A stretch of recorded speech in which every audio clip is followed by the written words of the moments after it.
Mackerel, para sa mga relasyong walang label. Maipilit lang yun. O baka sabihin nyo naman, ang mahal naman yan. Ikaw naman, huwag ka na magtampo. Pwede namang sardinas. At yung mga ano nyo dyan, gulay-gulay.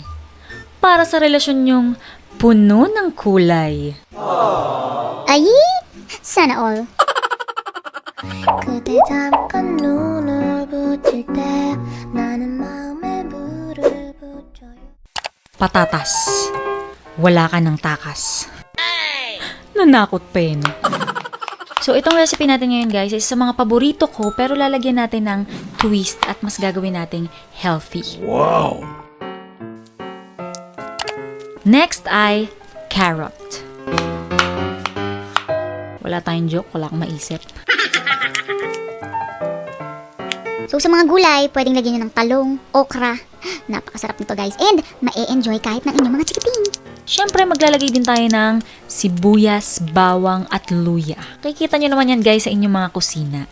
Para sa bawang at luya, i-mince nyo lang guys. Pero dahil tinatamad tayo magdidikdik at maghihiwa, gagamit tayo ng gadgaran. Iba talagang naiimbento pag tamad eh. What's up guys? Ito na naman po ang inyong kusinerang inhinyera, 𝐽𝒎𝒂𝒊𝒍 𝕆𝕟 and welcome to my channel!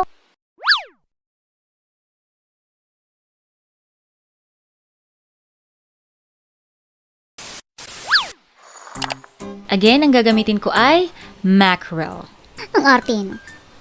And again and again and again, kung walang mackerel, pwede ang sardinas. Mas okay kung oil base. Ayan, dahil medyo malalaki ang tinik nito, tatanggalin ko. Pero kung ayaw nyong tanggalin ng tinik at nakakain nyo naman, go! Tapos, gaya ng hiwa sa mga gulay na pahaba-haba, hiwain din natin yung mackerel ng pahaba-haba para may uniformity.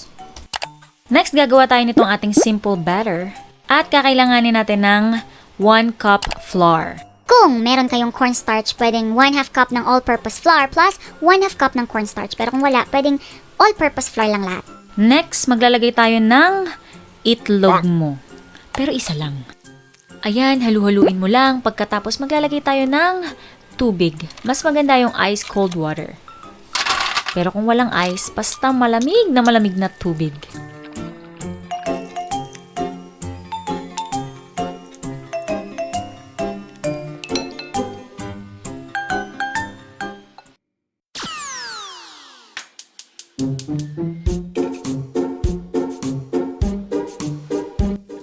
At magpainit ka na ng mantika. Guys, para sa kompletong ingredients ng ating recipe for today at para sa ating shoutout, ipinopost ko po siya at the end of every video o kaya naman ay sa description box below. Pagkatapos, sa harina na may asin at paminta, paikot-ikutin, pagulong-gulungin nyo lang isda at yung mga gulay bago nyo ilagay sa ating batter. Ayan guys, sa pagpiprito, i-maintain lang natin yung low-medium heat and para malaman nyo kung ready na yung inyong mantika. Pwede kayo maglubog ng wooden spoon, tapos pagka nagsisizzle-sizzle na yan, ayan, pwede lang pagpirituhan. So, thin batter lang talaga yung ginawa natin guys and kaya malamig na tubig para mas crispy. Next, i-fry naman natin ang ating mga vegetables. Again guys, pwede kayong gumamit ng talong. Uy, talong. Okra, kalabasa, at iba pa. Oops! Hindi pa dyan natatapos. Gagawa tayo ng masarap na sauce. Dahil marami sa inyo nagre-request, i-vlog ko din daw yung mga sauce na ginagawa natin. So, ito, isang sauce recipe na paborito nyo. At paborito ko. Ayan, di ba? Meron ka ng vegetable tempura at mackerel or sardines tempura.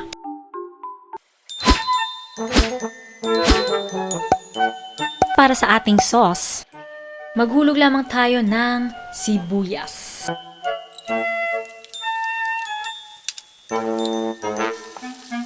And then, konting asukal. Pero kung ayaw nyo, edi wag. Char. Optional yung sugar, guys. At yung ginadgad natin kaninang garlic and ginger. At this point, maglalagay tayo nung natirang mackerel broth. Kaya naman huwag niyong itatapon yung sabaw ng mackerel. Next, maglalagay lamang tayo ng curry powder, turmeric powder, Next ay ang cumin powder, pero ito optional to guys. At maglalagay tayo ng coconut cream. Ayan, at handa na ang ating curry sauce. Ayan na guys, ready na tayo for plating.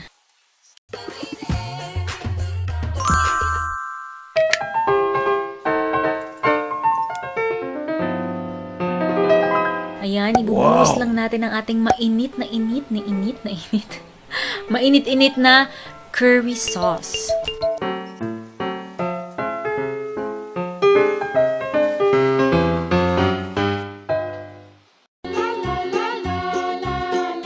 Siyempre, pwede namang ketchup or kung ano mang gusto nyong sausawan kung ayaw nyong gumawa ng curry sauce. Kanya-kanya naman ang trip yan. Ito na nga guys, napakasarap at napakadali lang gawin. Mas pinasarap yung inyong mga delata. O diba, para kang kumain sa restaurant. Kaya naman, i-try nyo na!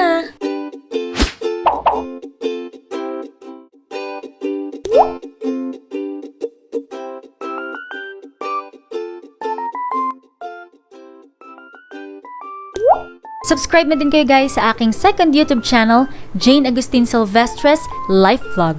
Siyempre, ang content is all about my life. Empty house tour update, unboxing and review ng mga PR packages. Kung meron tayong mga pag-giveaways, pa-raffles, and pa-prizes, doon natin i-upload. Kung may mga questions kayo about sa vlogging, ano yung aking mga editor, ayon, kahit ano, anything under the sun. Follow na rin kayo sa aking mga social media accounts, lalong-lalo na sa aking Instagram kung gusto nyo ng advanced update sa aking buhay o sa aking mga niluluto. Sa aking Facebook page, meron na po tayong 40,000 followers na kung saan nag-upload din po ako ng mga videos kung mahilig kayong manood sa Facebook. And syempre, meron din po tayong Facebook group, 𝑤𝒂𝒄𝒆𝒃 Lutong May Puso, at iba pa. Ito na nga po ang ating sigawan. Shoutout po sa aking sister na si Jasmine Santos Agustin. Subscribe na kayo guys sa kanyang YouTube channel na talaga namang nakaka-enjoy at nakakaaliw. Shoutout po kay Lutong Bicolano version. I watched some of your video, Miss Jane. I love your cooking style kahit simpleng ingredients na papasarap mo ang pagluluto. Shoutout po kay Jane Franco. Uy, katukayo.